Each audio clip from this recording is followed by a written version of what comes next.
정말 놀라운 일이 벌어졌습니다. 캐나다에서는 K-팝, K-드라마에 이어 K 중고거래까지 돌풍이라는데요. 대한민국의 빨리빨리 문화가 또 한 번 세계를 놀라게 했네요. 당근마켓의 캐나다 버전. 캐롯이 북미 대륙을 휩쓸고 있는 이야기를 함께 들어보시죠. 저는 캐나다 토론토 대학교에서 국제관계학을 전공하고 있는 레이첼이에요. 보스턴에서 자라서 캐나다로 대학을 진학했죠. 이제 3학년이 되어 토론토에 완전히 적응했다고 생각했는데 최근 제 생활을 완전히 바꿔놓은 앱을 발견했어요. 모두가 K-팝과 K-드라마에 대해 알고 있지만 지금 토론토에서 내 일상을 완전히 바꾸고 있는 최신 한국 수출품을 소개할게요. K중고거래. 그것도 한국의 국민 앱 당근마켓의 캐나다 버전인 캐롯이요. 작년 가을, 이렇게 캐나다에서 한국 앱이 대세가 될 줄은 상상도 못했어요. 캐나다는 북미 특유의 넓은 공간과 여유로운 소비 문화가 있어서 한국처럼 바쁘고 빠른 앱이 적응하기 힘들지 않을까 생각했거든요.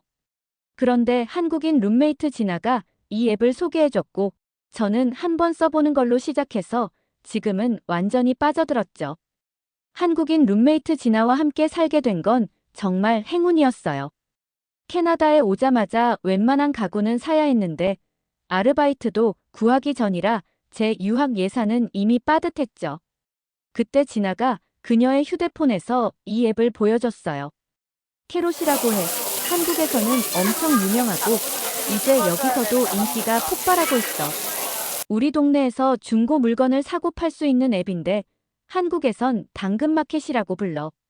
진아는 스크롤을 내리며 저렴한 가격의 책상, 의자, 그리고 심지어 전자레인지까지 모두 보여줬어요. 처음에는 회의적이었어요.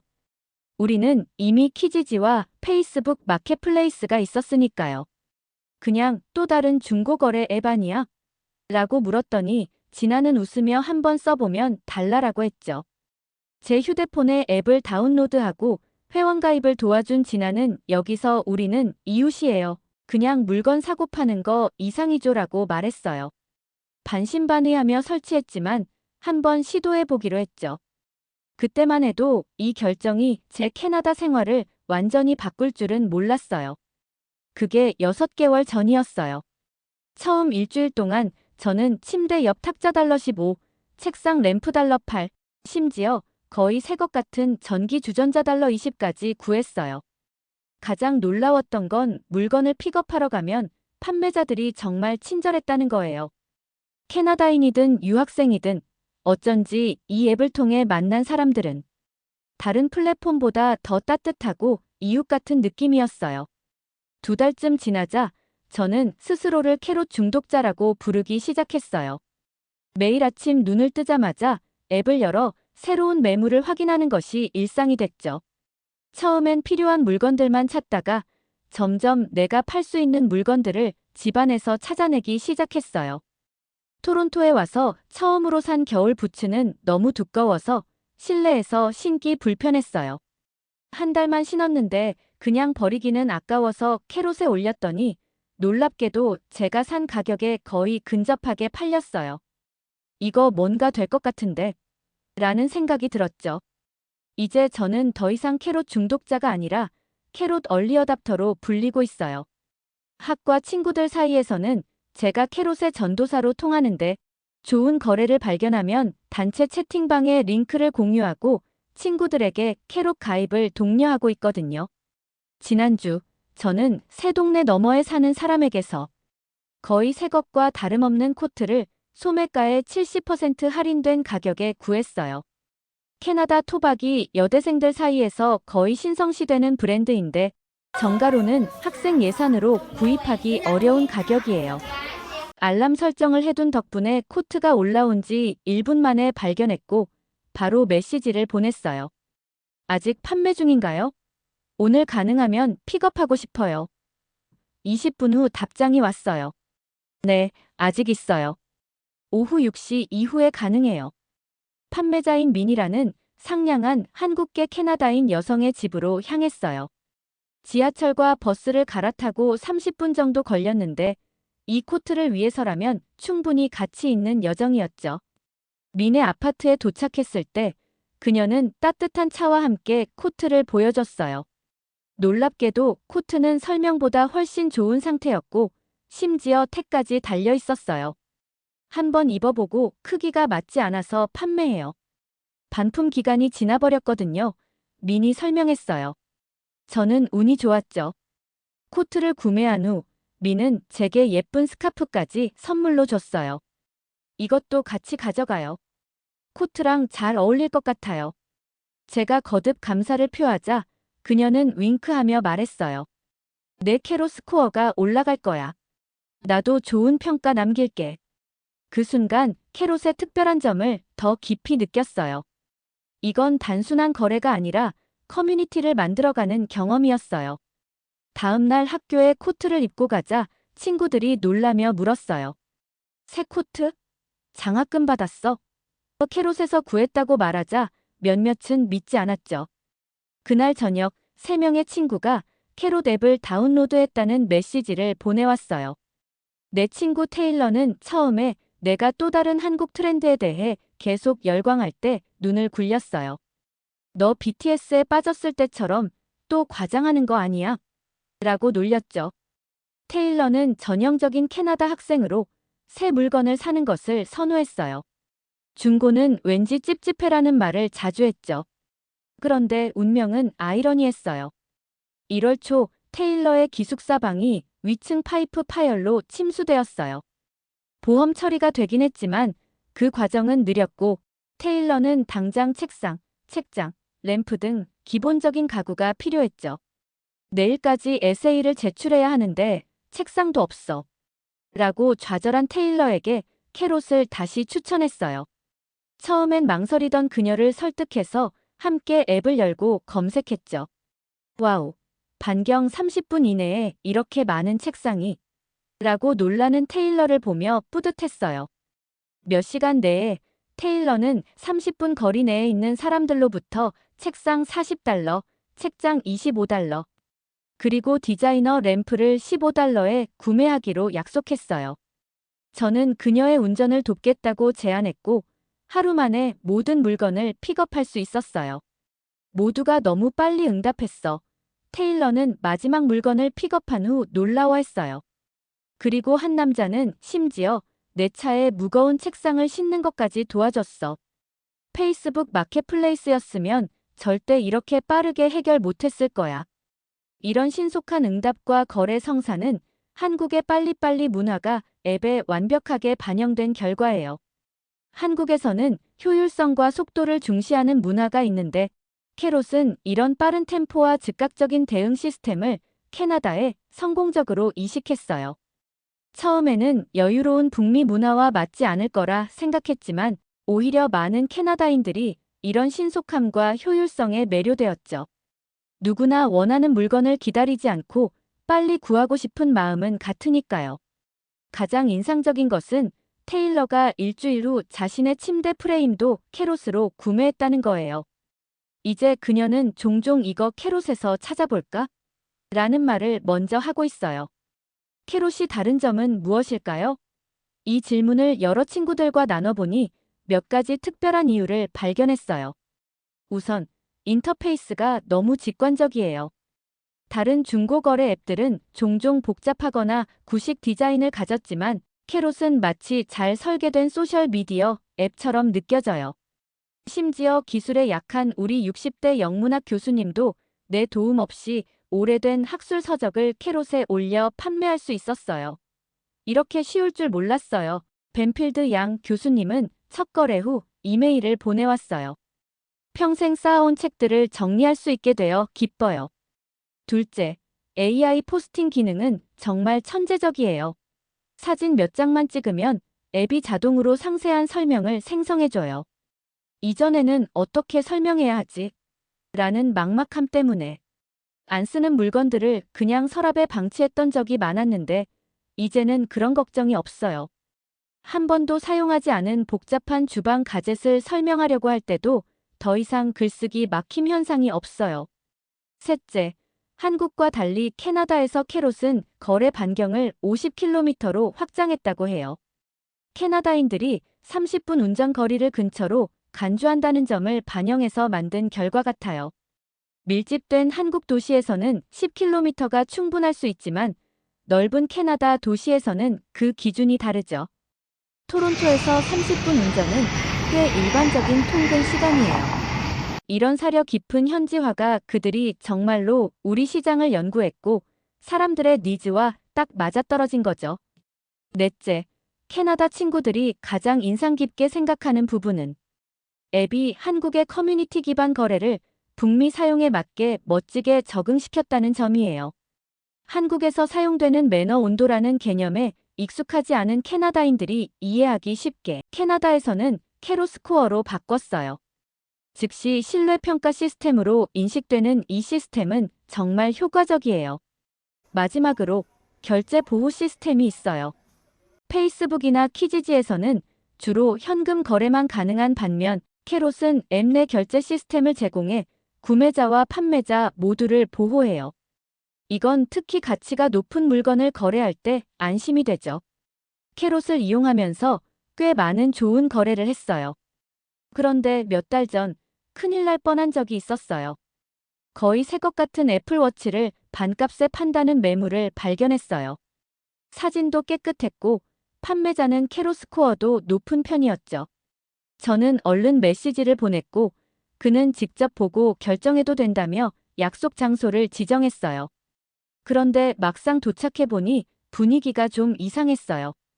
판매자는 처음 약속한 장소가 아니라 한 블록 떨어진 건물 앞에서 만나자고 했어요. 그리고 애플워치를 보여주면서 급하게 팔아야 해서 현금 거래만 가능하다라고 하더라고요. 직감적으로 뭔가 이상하다고 느꼈지만 이미 여기까지 왔으니 그냥 넘어가려 했죠. 다행히 그때 내 친구 테일러가 함께 있었어요. 테일러는 평소 중고거래를 믿지 않는 타입이라 이 상황을 더 의심했죠. 그녀가 조용히 내게 속삭였어요. 뭔가 이상해. 우리가 사는 걸 너무 조급해하는 것 같아. 나는 판매자에게 잠시 기다려달라고 하고 캐롯 내 결제 시스템을 이용하고 싶다고 했어요. 그런데 판매자는 갑자기 태도가 바뀌면서 그럼 그냥 다른 사람에게 팔겠다며 가버렸어요. 테일러와 나는 어리둥절했지만 후에 비슷한 사기를 당한 다른 사용자들의 후기를 보면서 진짜 사기꾼이었다는 걸 깨달았어요. 그 일이 있고 나서부터 나는 거래할 때 항상 앱 내 결제 시스템을 이용하고 가능하면 사람이 많은 공공장소에서 만나기로 했어요. 캐롯이 좋은 플랫폼이긴 하지만 어디든 악용하는 사람은 있으니까요. 지난달 내 스터디 그룹은 도서관 공부에 지쳐 우리만의 공유 프로젝트 공간을 마련하기로 했어요. 토론토의 비싼 임대료 때문에 작은 공간을 함께 렌트했는데 문제는 가구였죠. 학생 예산으로는 이케아 가구도 부담스러웠어요. 그래서 우리 5명은 공간을 전적으로 캐롯을 통해 꾸미기로 결정했어요. 각자 필요한 물건을 맡아 찾기로 분담했죠. 에밀리는 폐업한 스타트업에서 거대한 화이트보드를 $30에 찾았고, 자말은 판매자가 구매 전에 완벽하게 작동한다는 것을 시연해준 $50짜리 고급 커피 머신을 구했어요. 저는 밴쿠버로 돌아가는 졸업생에게서 4개의 일치하는 의자를 각 $15에 찾았죠. 가장 놀라운 건 레이첼이 찾은 대형 테이블이었어요. 지역 카페가 리모델링하면서 내놓은 것인데 약간의 흠집만 있을 뿐 상태가 훌륭했고 가격은 $75였어요. 카페 주인은 심지어 무료로 배송까지 해줬어요. 우리의 새 공간이 완성되었을 때 총 지출은 $300 미만이었어요. 같은 물건들을 새로 샀다면 최소 $1,500는 들었을 거예요. 같은 수업을 듣는 다른 친구들도 우리 공간을 보고 감탄했고 자신들의 스터디 공간도 캐롯으로 꾸미기 시작했어요. 다른 플랫폼과는 달라 자말은 첫 거래 후 설명했어요. 사람들이 어떻게든 더 책임감이 있어 보여 마치 앱에서 자신의 평판에 신경 쓰는 것 같아. 그리고 판매자들이 정말 친절해. 내가 버스로 오는 걸 알았을 때 커피 머신 판매자는 가까운 지하철역까지 가져다 줬어. 그는 맞아요. 캐롯이 캐나다 문화에 적응하면서도 보존한 커뮤니티 느낌에는 뚜렷한 한국적인 무언가가 있어요. 이웃 간 거래를 강조하는 것이 익명의 온라인 쇼핑에 지친 캐나다인들에게 공감을 일으키는 연결감을 만들어내요. 사실 캐롯을 사용하면서 가장 큰 재미를 발견했어요.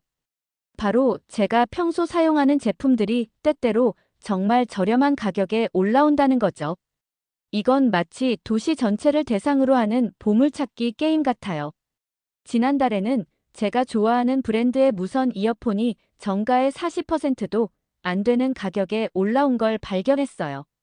설명을 보니 크리스마스 선물로 받았지만 이미 같은 모델이 있어서 판매합니다라고 써 있었어요. 망설임 없이 바로 구매했죠. 일주일 정도 사용해보고는 더 나은 성능의 제품이 필요하다고 판단해서 다시 캐롯에 올렸는데 놀랍게도 제가 산 가격보다 20% 높게 팔렸어요. 그렇게 벌어들인 차액은 제 일주일 용돈과 맞먹는 금액이었죠. 이 경험 후에 작은 깨달음이 왔어요. 이걸 시스템화할 수 있지 않을까?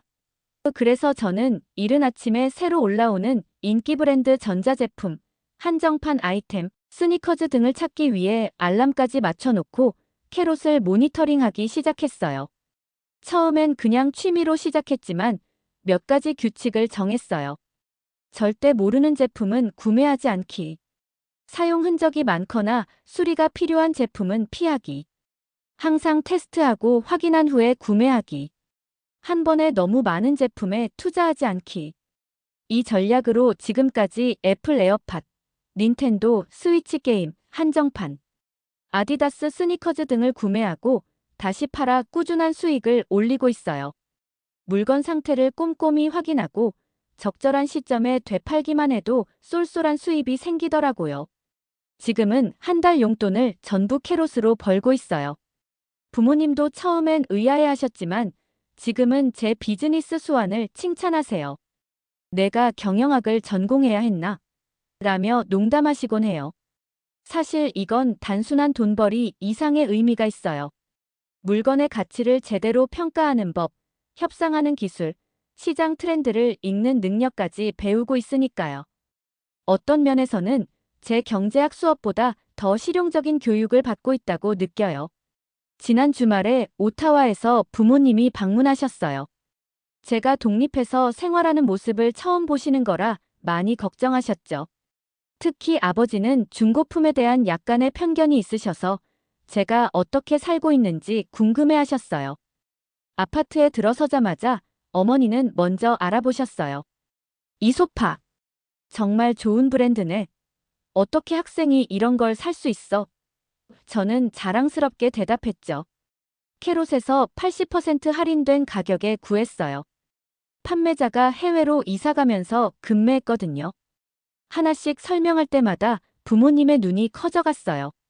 고급 주방용품 세트, 브랜드 의류, 심지어 제 방의 예쁜 책장까지 모두 캐롯에서 구한 것들이었죠. 이 모든 게 이렇게 좋은 품질이니? 아버지는 소매가의 3분의 1 가격에 구입한 거의 사용하지 않은 다이슨 진공 청소기를 살펴보며 물으셨어요. 진짜 다이슨이 맞아? 짝퉁 아니야? 웃으며 청소기를 작동시켜 보여드렸어요. 캐롯은 정말 신뢰할 수 있어요. 판매자들의 평판이 걸려 있거든요. 점심을 먹으며 부모님께 캐롯의 성공 스토리를 들려드렸어요. 한국의 동네 기반 거래 플랫폼이 어떻게 캐나다에 맞게 진화했는지, 이미 200만 명이 넘는 사용자를 보유하고 있다는 사실에 놀라셨어요. 내가 한국 회사 주식을 사야겠구나. 아버지가 농담하셨어요. 그리고 정말 놀랍게도 돌아가시기 전에 부모님도 오타와에서 캐롯을 사용해보겠다고 하셨어요. 한국의 동네 기반 거래 플랫폼으로 시작된 당근마켓이 캐나다의 필요에 완벽하게 맞는 서비스로 인정받는 순간 같았어요. 현지 신문에 따르면 캐롯은 올해 월간 활성 사용자 1,000만 명 달성을 목표로 하고 있다고 해요. 이미 토론토, 밴쿠버, 몬트리올, 오타와, 캘거리 등 주요 도시에서 키지지와 페이스북, 마켓플레이스를 위협하는 존재가 되었어요. 우리 대학 근처 카페에서 만난 한국계 캐나다인 창업가는 이렇게 말했어요. 한국 앱이 이렇게 성공한 건 정말 놀라운 일이에요. 보통 아시아 앱들은 북미 시장에 진출할 때 문화적 장벽에 부딪히거든요. 하지만 당근마켓은 철저한 현지화 전략으로 이를 극복했어요. 그는 또한 캐롯이 미국 시장에도 조만간 진출할 계획이라는 소식을 들었다고 했어요. 이게 성공하면 정말 글로벌 플랫폼이 될 수 있어요. 이제 캐롯에서 수제 캔들을 판매하며 작은 사업을 시작한 내 친구 리사는 K-팝은 우리를 춤추게 했고 K-드라마는 우리를 울게 했으며 K-뷰티는 우리의 피부를 바꿨어. 이제 K-중고거래는 우리가 더 절약하고 돈을 벌 수 있게 도와주네라고 말했어.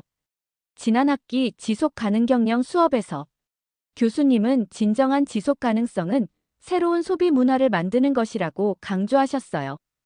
캐롯은 단순한 앱을 넘어 새로운 소비 문화의 변화를 이끌고 있는 것 같아요. 여러분 어떠셨나요? 한국의 중고거래 문화가 어떻게 국경을 넘어 전 세계로 퍼져나가고 있는지 놀랍지 않으신가요? 레이첼의 이야기처럼 우리나라의 기술과 문화가 세계 곳곳에서 인정받고 있다는 사실이 자랑스럽습니다.